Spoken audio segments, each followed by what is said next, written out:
नमस्कार दोस्तों, कैसे हैं आप सभी? अच्छे होंगे। मैं सोनू लोहिया आपके नए यूट्यूब चैनल अकेडमी प्लस में आपका हार्दिक स्वागत करता हूं। साथ ही साथ जो एसएससी जीडी परीक्षा के लिए आप टॉप 20 सीरीज पढ़ रहे हैं उसमें भी आपका हार्दिक स्वागत करता हूं। तो आज की जो आपकी टॉप 20 सीरीज है उसमें मॉक टेस्ट के माध्यम से आप टॉप 20 क्वेश्चन करते हैं। तो आज के जो क्वेश्चन है उन्हें देखेंगे और आप सभी हल करने का प्रयास करेंगे। तो देखेंगे जो आज के आपके क्वेश्चन है उसमें आप देख रहे हैं जो प्रथम क्वेश्चन है आपके सामने है और क्वेश्चन है कि निम्न में से कौन सा संविधान संशोधन अधिनियम जीएसटी वस्तु एवं सेवा कर नियमों के कार्यान्वयन के लिए आवश्यक प्रावधान करता है। तो आपको बताना है कि जो आपका जीएसटी है, जीएसटी से संबंधित आपका कौन सा इसमें बताना है कि कौन सा संविधान संशोधन है। सभी बताएंगे कमेंट करके। आपके सामने एक क्वेश्चन है तो आप बताएं कि जीएसटी से संबंधित कौन सा आपका संविधान संशोधन है। जीएसटी किससे आपका रुपयों से संबंधित है।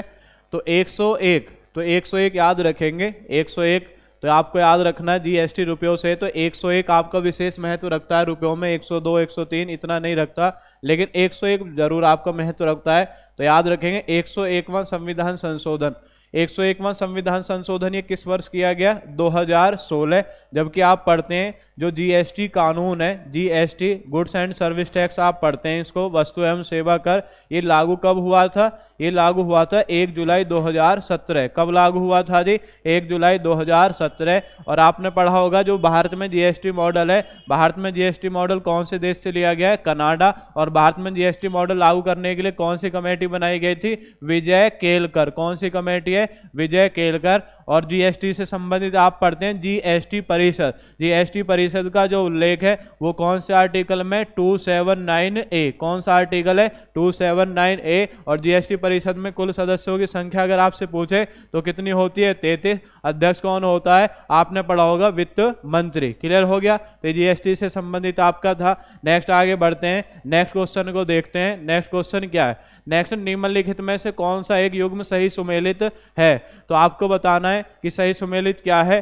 तो ये आपको बताना है ये यहाँ का आपका जो वहाँ की आपकी चलने वाली हवा है और उसके बाद में ये आपके देश हैं। तो आपको बताएं निम्न में से कौन सी हवा किस देश से आपका संबंधित नहीं है। लेविस स्पेन बताएंगे, ब्रेक फील्डर आपका ऑस्ट्रेलिया, ब्रेक रोलर आपका उत्तर अमेरिका और शामिल कहाँ पर है? ऑस्ट्रिया बताएंगे। सभी कमेंट करके बताएं। लेविस स्पेन, ब्रेक फील्डर ऑस्ट्रेलिया, ब्लैक रोलर उत्तरी अमेरिका और शामिल कहाँ का है? ऑस्ट्रेलिया। तो इसमें आपको याद रखना है जो शामिल है, शामिल वास्तव में जो आपके पश्चिम एशिया के देश हैं। कौन से देश? आपके पश्चिम एशिया के देश। जहाँ पे आप पढ़ते हैं ईरान, इराक, सऊदी अरब, तो पश्चिम एशिया के देशों में आपकी चलती है, ना कि ऑस्ट्रिया में चलती है। तो इसलिए कौन सा इसका गलत होगा? आपका शामिल ऑस्ट्रिया। शामिल क्या है? ऑस्ट्रिया। क्लियर हो गया? नेक्स्ट आगे बढ़ते हैं, नेक्स्ट क्वेश्चन देखते हैं जी। नेक्स्ट क्वेश्चन क्या है? निम्नलिखित में से कौन सा एक कारण भारत के उत्तर पश्चिम में शीत ऋतु में होने वाली वर्षा के लिए उत्तरदायी है? तो उत्तर बताएंगे भारत को उत्तर पश्चिम भाग में शीत ऋतु, जिसे आप बोलते हैं कि शीत ऋतु को ही हम कौन सी वर्षा के नाम से जानते हैं जो शीत ऋतु में होती है? तो उसे बोलते हैं पश्चिमी विक्षोभ। क्या है आपका? पश्चिमी विक्षोभ। पश्चिमी विक्षोभ आपने पढ़ा होगा। जैसे एग्जाम्पल 4 के लिए ये आप पढ़ते हैं कौन सा महाद्वीप है? ये है यूरोप महाद्वीप। कौन सा महाद्वीप है? यूरोप महाद्वीप। यूरोप महाद्वीप। नीचे आपका कौन सा है? ये है आपका अफ्रीका महाद्वीप। अब इन दोनों के बीच में इधर आपने पढ़ा होगा ये जल वाला जो आपका क्षेत्र है, यहाँ पे जल वाला क्षेत्र है, यहाँ पे आप क्या पढ़ते हैं? इसका नाम क्या है जी? इसका नाम है भूमध्य सागर। क्या है इसका नाम? भूमध्य सागर। इसका नाम है भूमध्य सागर। तो जब पश्चिम विक्षोभ तेज हवा चलती है तो ये पश्चिम एशिया के यहाँ पे देश हैं और इस तरीके से यहाँ पे क्या है? आपका भारत। ये क्या है जी? आपका भारत देश है आपका। तो यहाँ से आपकी वायु देश चलती है तो आपका उत्तरी भाग जो है आपका, जिसमें आपके उत्तरी राज्य जैसे आप पढ़ते हैं कि जम्मू कश्मीर, हिमाचल प्रदेश, हरियाणा और पश्चिमी उत्तर प्रदेश, तो यहाँ पे आपका टकरा करके और जाड़े के दिनों में आपका वर्षा कर देता है। तो इसके लिए जिम्मेदार क्या है? इसके लिए जिम्मेदार है पश्चिमी विक्षोभ। अगर आपसे पूछा जाए कि पश्चिम विक्षोभ कहाँ से आपका जल ग्रहण करता है? भूमध्य सागर। क्लियर हो गया? किससे जल ग्रहण करता है? भूमध्य सागर। आगे बढ़ेंगे, नेक्स्ट क्वेश्चन है जनगणना 2011 के अनुमानों के अनुसार भारत में निम्न में से कौन सा एक सर्वाधिक जनसंख्या वाला राज्य है? तो आप बताएंगे सर्वाधिक जनसंख्या किस राज्य में है? कमेंट करके बताएं सभी। सर्वाधिक जनसंख्या वाला राज्य कौन सा है? सर्वाधिक जनसंख्या वाला अगर राज्य की बात करें, बताएंगे इनमें से कौन सा ऐसा राज्य है जिसमें सबसे अधिक जनसंख्या है। सबसे अधिक जनसंख्या वाला राज्य आप सब जानते हैं, क्या नाम है इसका? उत्तर प्रदेश। क्या नाम है? उत्तर प्रदेश। और सबसे कम अगर आपसे पूछ रहा है कि सबसे कम जनसंख्या वाला राज्य कौन है, सबसे कम वाला आप याद रखेंगे इसका नाम क्या है? सिक्किम। क्या नाम है? सिक्किम। आपसे पूछा जाए जैसे जनगणना है, तो अगर आपसे पूछे कि भारत में सबसे पहले जनगणना तो कब हुई थी? 1872 में। 1872 में किसके शासनकाल में हुई? Lord Mayo. किसके शासनकाल में? Lord Mayo. जबकि प्रथम नियमित जनगणना पूछे, नियमित क्योंकि जब से आपका प्रत्येक 10 वर्ष के अंतराल पर आपकी जनगणना होती है, तो प्रथम नियमित जनगणना पूछे 1881 में। तो आपसे पूछा जाए किसके शासनकाल में हुई है? Lord Ripon. किसके शासनकाल में हुई है? Lord Ripon. इन क्वेश्चन को भी आप याद रखेंगे। तो आपसे पूछा है सर्वाधिक जनसंख्या वाला राज्य उत्तर प्रदेश, सबसे कम कौन है? सिक्किम। सबसे पहले जनगणना 1872 में लॉर्ड मेयो के शासनकाल में, और प्रथम नियमित जनगणना 1881 में लॉर्ड रिपन के शासनकाल में। और जनगणना किस सूची का विषय अगर ये पूछा जाए तो याद रखें केंद्र सूची का विषय। जनगणना कौन सी सूची का विषय है? केंद्र सूची का विषय। क्लियर हो गया? आगे बढ़ते हैं, नेक्स्ट क्वेश्चन देखते हैं जी। नेक्स्ट क्वेश्चन क्या है? नेक्स्ट क्वेश्चन है फ्लाई ऐश प्रदूषण होता है तेल शोधन से होता है, उर्वरक उद्योग से होता है, ताप विद्युत से या खनन से? बताएंगे सभी कमेंट करके बताएं फ्लाई ऐश प्रदूषण किससे होता है? फ्लाई ऐश बताएंगे सभी कमेंट करेंगे। फ्लाई ऐश प्रदूषण किससे होता है? तेल शोधन से, उर्वरक उद्योग से, ताप विद्युत संयंत्र से, खनन से? कमेंट करके बताएं सभी। फ्लाई ऐश प्रदूषण, फ्लाई ऐश सब साफ जानते हैं, जो फ्लाई ऐश उड़ने वाली राख आप कहते हैं, तो उड़ने वाली जो राख है वो कहाँ से निकलेगी? वो निकलेगी ताप विद्युत संयंत्र से। ताप विद्युत संयंत्र का मतलब है एनटीपीसी केंद्र, ठीक है, नेशनल थर्मल पावर कॉरपोरेशन। तो यहाँ पे क्या होता है? यहाँ पे कोयला को जलाकर, किसको जलाकर? कोयला को जलाकर बिजली उत्पादित की जाती है। तो यहाँ पे आपको याद रखना, कोयला जलेगा तो वहां से आपका जो कोयला का अवशेष है तो आपका फ्लाई ऐश के रूप में प्रदूषण करता है। क्लियर हो गया? तो ताप विद्युत संयंत्र से क्लियर हुआ। नेक्स्ट आगे बढ़ते हैं, नेक्स्ट क्वेश्चन क्या है उसे देखते हैं। निम्नलिखित में से कौन सा देश काला सागर के तट पर स्थित नहीं है? ये थोड़ा सा डीपली क्वेश्चन है। सीरिया, तुर्की, जॉर्जिया, बुल्गारिया, इनमें से आपको बताना है कि कौन सा देश काला सागर तट पर स्थित नहीं है। बताएंगे सभी कमेंट करेंगे कौन सा देश काला सागर तट पर स्थित नहीं है। कमेंट करके बताएं। इसमें कौन सा देश नहीं है आपका? सीरिया। कौन सा देश नहीं है आपका? सीरिया। याद रखेंगे कौन सा देश नहीं है? सीरिया। क्लियर हो गया? आगे बढ़ेंगे, नेक्स्ट क्वेश्चन। नीचे दिए गए तथ्यों पर ध्यान दीजिए। तो इसमें आपको बताना है कि भारत के प्रथम मुख्य निर्वाचन आयुक्त सुकुमार सेन थे। ये आपको बताना है सही है या गलत है। भारत की पहली महिला मुख्य निर्वाचन आयुक्त रमा देवी थी। आपको बतानी है कि इनमें से आपका कौन सा सही है। केवल एक सही है, केवल दो सही है, एक और दो दोनों सही है, एक और दो दोनों गलत है। कमेंट करके बताएंगे सभी इसमें से आपका कौन सा सही है। पढ़ा होगा आपने मुख्य निर्वाचन आयुक्त। तो निर्वाचन आयोग पढ़ते आप, आर्टिकल 324 में निर्वाचन आयोग के बारे में दिया गया है और उसी में से आपका क्वेश्चन है। तो आप याद रखेंगे भारत के प्रथम मुख्य निर्वाचन आयुक्त सुकुमार सेन थे। ये आपका सही है, सुकुमार सेन थे। और भारत की पहली मुख्य निर्वाचन आयुक्त ये आपकी रमा देवी थी, वीएस रमा देवी। क्लियर हो गया? तो दोनों सही हैं इसमें, एक और दो दोनों आपके सही हैं, एक और दो दोनों सही हैं। आगे बढ़ेंगे, नेक्स्ट क्वेश्चन देखेंगे जी। निम्न में से कौन सा युग्म सही सुमेलित नहीं है? तो आपको बताना है इधर जनजाति है, इधर क्या है आपका स्थान है कि कौन सी जनजाति कौन से स्थान में आपके मिलती है। आपको बताना है इसमें से कौन सा इसमें सही सुमेलित नहीं है। बताएंगे सभी कमेंट करके बताएं कि निम्न में से कौन सा आपका सही नहीं है। बताएं सभी कमेंट करके बताएंगे जी निम्न में से कौन सा सही सुमेलित नहीं है। तो इसमें आपको याद रखना है कौन सा सही सुमेलित नहीं है। इसमें कोयार्क सुमेलित नहीं है। कोयार्क की अगर बात करें, कोयार्क आपका कहाँ मिलती है? ये मिलती है रूस में, ना कि अलास्का में। बाकी पुनान बोर्नियो में, रुवाला अरम्बरुसल में, लेप्स आपका स्वीडन में। क्लियर हो गया? आगे बढ़ेंगे, नेक्स्ट क्वेश्चन देखेंगे। नेक्स्ट क्वेश्चन क्या है उसे देखते हैं जी। निम्न में से कौन भारत के प्रथम वित्त आयोग के अध्यक्ष बनाए गए थे? तो सी संथानम है, केसी नियोगी है, डी राजवन्नार है, ए के चंदा है। बताएंगे, नॉर्मल क्वेश्चन है आपका, सभी कमेंट करके बताएं कौन बनाए गए थे। बताएंगे सभी कमेंट करके।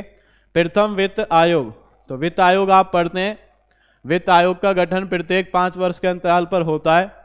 तो आप याद रखेंगे प्रथम वित्त आयोग का अध्यक्ष किसको बनाया गया था? केसी नियोगी। किसको बनाया गया था? केसी नियोगी। और प्रथम वित्त आयोग का कार्यकाल अगर आपसे पूछा जाए 1952 से 1957, 1952 से 1957।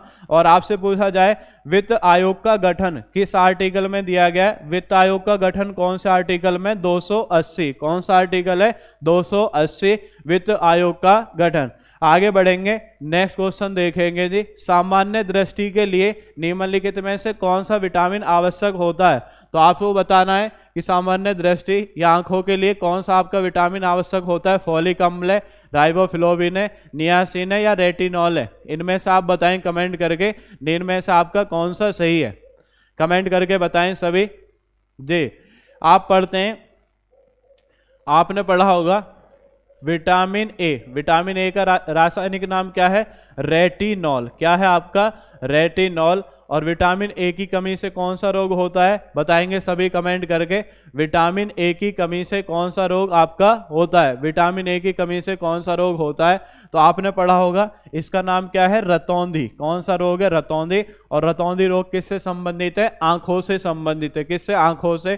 तो इसलिए आपका क्या हो जाएगा? रेटिनॉल। क्या हो जाएगा आपका? रेटिनॉल। क्लियर हो गया? क्या हो जाएगा? रेटिनॉल। आगे बढ़ेंगे, नेक्स्ट क्वेश्चन देखते हैं जी। नेक्स्ट, निम्नलिखित में से किस वर्ष भारत सरकार के द्वारा पर्यावरण परिरक्षण अधिनियम, ये परिरक्षण नहीं है, ये है संरक्षण, पर्यावरण संरक्षण अधिनियम आपका पारित किया गया? नॉर्मल क्वेश्चन है, बताएंगे सभी कमेंट करके। 1986, 1982, 1990, 1992 आपको बताना है कि इनमें में से कौन सा वर्ष है इसका। तो आप पढ़ते हैं, ये आप 4 एक्ट जरूर याद रखें जी। 4 एक्ट कौन कौन से हैं, ये इनमें से आपका पूछा जाता है। एक तो क्वेश्चन आता है, एक क्वेश्चन है वन्य जीव संरक्षण अधिनियम। कौन सा है? वन्य जीव संरक्षण अधिनियम। वन्य जीव संरक्षण अधिनियम, ये एक तो ये याद होना चाहिए सभी को, वन्य जीव संरक्षण अधिनियम। ये अगर पूछा जा रहा है, एक आपको याद होना चाहिए वन संरक्षण अधिनियम, वन संरक्षण अधिनियम। और एक आपको याद होना चाहिए जो इसमें दे रखा है, इसका नाम है पर्यावरण संरक्षण अधिनियम, पर्यावरण संरक्षण अधिनियम, एक याद होना चाहिए। और एक याद होना चाहिए जैव विविधता संरक्षण अधिनियम। ये 4 तो आपको याद होने चाहिए, जैव विविधता संरक्षण अधिनियम। तो ये 4 आपको याद होने चाहिए, जैव विविधता संरक्षण अधिनियम। तो ये 4 इनको याद कर लेंगे, किस वर्ष आपके ये आए थे, इनमें आप याद रखेंगे।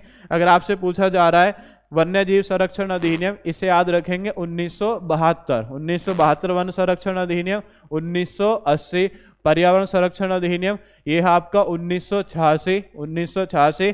और जैव विविधता संरक्षण अधिनियम है 2002। क्या है? 2002। क्लियर हो गया?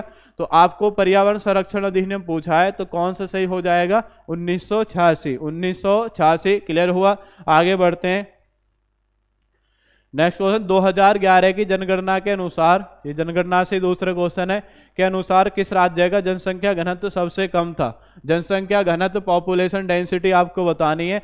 हिमाचल प्रदेश, अरुणाचल प्रदेश, पश्चिम बंगाल, मिजोरम।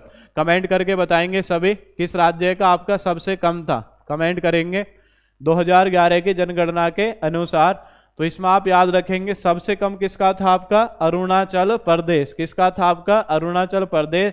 और सबसे ज्यादा अगर पूछ रहा है कि सबसे ज्यादा किसका था जी, फिर सबसे ज्यादा था आपका बिहार का। किसका था आपका? बिहार का। तो जनसंख्या घनत्व की बात आती है तो 1 वर्ग किलोमीटर में रहने वाले लोगों की जो आपकी संख्या होती है उसे क्या बोलते हैं? आपका जनसंख्या घनत्व। क्लियर हो गया? सबसे ज्यादा बिहार का था। नेक्स्ट है बाटुलिज्म है। बाटुलिज्म है क्या? भोज्य पदार्थ से होने वाला संक्रमण है, भोज्य पदार्थ से होने वाला विषैलापन है, जल जनित संक्रमण है, जल जनित विषैलापन है। बताएंगे कमेंट करके बताएं सभी। बाटुलिज्म है, भोज्य पदार्थ से होने वाला संक्रमण, भोज्य पदार्थ से होने वाला विषैलापन, जल जनित संक्रमण, जल जनित विषैलापन। इसमें आप बताएंगे सभी कमेंट करके। इसमें आपको याद रखना है बाटुलिज्म। बाटुलिज्म क्या होता है? ये होता है आपका भोज्य पदार्थ से होने वाला विषैलापन। क्या है? भोज्य पदार्थ से होने वाला विषैलापन को क्या बोलते हैं? बाटुलिज्म। क्या बोलते हैं जी? बाटुलिज्म। क्लियर हुआ? आगे बढ़ेंगे, नेक्स्ट क्वेश्चन देखते हैं। नेक्स्ट क्वेश्चन है, भारतीय संविधान के अंतर्गत निम्नलिखित में से कौन सा मौलिक कर्तव्य नहीं है? आम चुनाव में मतदान, वैज्ञानिक दृष्टिकोण की भावना का विकास, सार्वजनिक संपत्ति की सुरक्षा, संविधान का पालन, तो इसके आदर्शों की सुरक्षा या आदर्शों का सम्मान। बताएंगे सभी, कमेंट करके बताएं कि निम्न में से आपका कौन सा सही नहीं है, मूल कर्तव्य नहीं है। बताएंगे सभी, कमेंट करेंगे जी। कौन सा आंसर है? Answer A. आंसर ए क्या है आपका? आम चुनाव में मतदान। तो आम चुनाव में मतदान ये आपका मौलिक कर्तव्य नहीं है, इसको आप ध्यान रखेंगे। बाकी आपके मौलिक कर्तव्य आपने पढ़े होंगे किस कमेटी के आधार पर? स्वर्ण सिंह कमेटी। कौन सी कमेटी है? स्वर्ण सिंह कमेटी के आधार पर। कौन सा संशोधन है? 42वां संविधान संशोधन 1976 के द्वारा जोड़े गए थे। प्रारंभ में इनकी संख्या कितनी थी आपकी? 10 थी, जबकि 11वां मूल कर्तव्य आपने पढ़ा है 86वां संविधान संशोधन 2002 के द्वारा जोड़ा गया था, 2002, जिसमें आपका बच्चों की शिक्षा से संबंधित था। किससे संबंधित था? बच्चों की शिक्षा। तो याद रखेंगे, मौलिक कर्तव्य से संबंधित। क्लियर हुआ? आगे बढ़ते हैं, नेक्स्ट क्वेश्चन देखते हैं जी। आगे क्या है क्वेश्चन, उसको देखते हैं। नेक्स्ट है, ब्रिटिश ईस्ट इंडिया के निम्नलिखित में से किस अधिनियम ने सामूहिक कार्य चालन के स्थान पर विभाग या विभागीय पद्धति द्वारा वायसराय की कार्यकारी परिषद पर उनके प्राधिकार को और अधिक बल प्रदान किया? बताएंगे सभी कमेंट करके। भारतीय परिषद अधिनियम 1861, भारत सरकार अधिनियम 1858, भारत परिषद अधिनियम 1892, भारतीय परिषद अधिनियम 1909। सामूहिक कार्य संचालन के स्थान पर विभाग या विभागीय पद्धति द्वारा वायसराय की कार्यकारी परिषद पर उनके प्राधिकार को अधिक बल प्रदान किया। इसमें आप बताएंगे इसका सही आंसर आपका क्या है। तो सही आंसर आपको बताना है कि इसका सही आंसर क्या है। तो इसमें आपको याद रखना है इसका सही आंसर क्या है। बताएंगे सभी। इसमें आपको याद रखना है जो विभागीय प्रणाली की शुरुआत है, विभागीय प्रणाली की जो आपकी शुरुआत है वो किस अधिनियम के माध्यम से की गई? 1861 अधिनियम। कौन सा आपका अधिनियम है? 1861 अधिनियम। क्लियर हो गया? 1861 अधिनियम।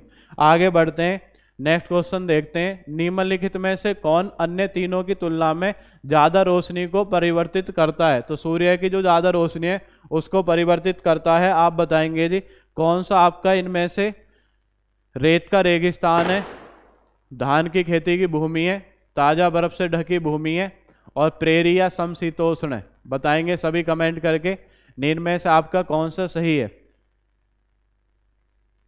सूर्य की रोशनी। तो आप जैसे जो ताजा बर्फ से ढकी भूमि है, क्योंकि सफेद बिल्कुल रहती है, और सफेद जो भी आपका जहाँ भी माध्यम है वो सबसे ज़्यादा रोशनी को परिवर्तित करने का कार्य करता है। तो आप इसमें याद रखेंगे ताज़ा बर्फ से ढके भूमि। क्या है? ताज़ा बर्फ से ढकी भूमि। क्लियर हो गया? ताज़ा बर्फ से ढकी भूमि। आगे बढ़ते हैं, नेक्स्ट क्वेश्चन देखते हैं जी। नेक्स्ट क्वेश्चन है, भारत में आपदा प्रबंधन के लिए राष्ट्रीय आपदा प्रबंधन डिवीजन गृह मंत्रालय में एक नोडल डिवीजन है। राष्ट्रीय आपदा प्रबंधन प्राधिकरण का पदेन अध्यक्ष कौन है? आपको बताना है कमेंट करके। इसको इंग्लिश में बोल देते हैं NDMA, national disaster management authority. NDMA की स्थापना कब हुई थी?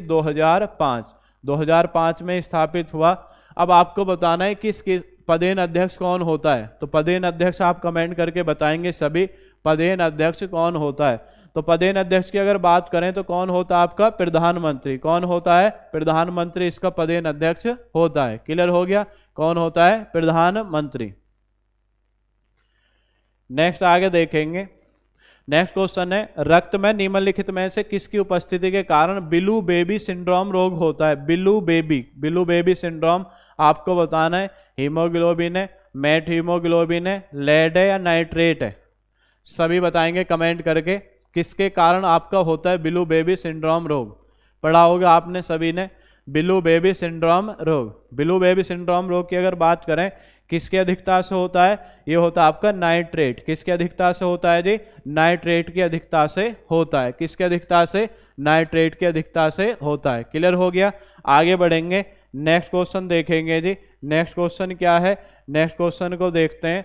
नेक्स्ट भारतवर्ष में खारे पानी की सबसे बड़ी झील कौन सी है? सबसे बड़ी झील कौन सी है? यहाँ पे आपका चिल्का लिखा हुआ है, चिल्का। सांभर है, लोनार है, वुल्लार है। ये वूलर को वुल्लार लिख दिया है।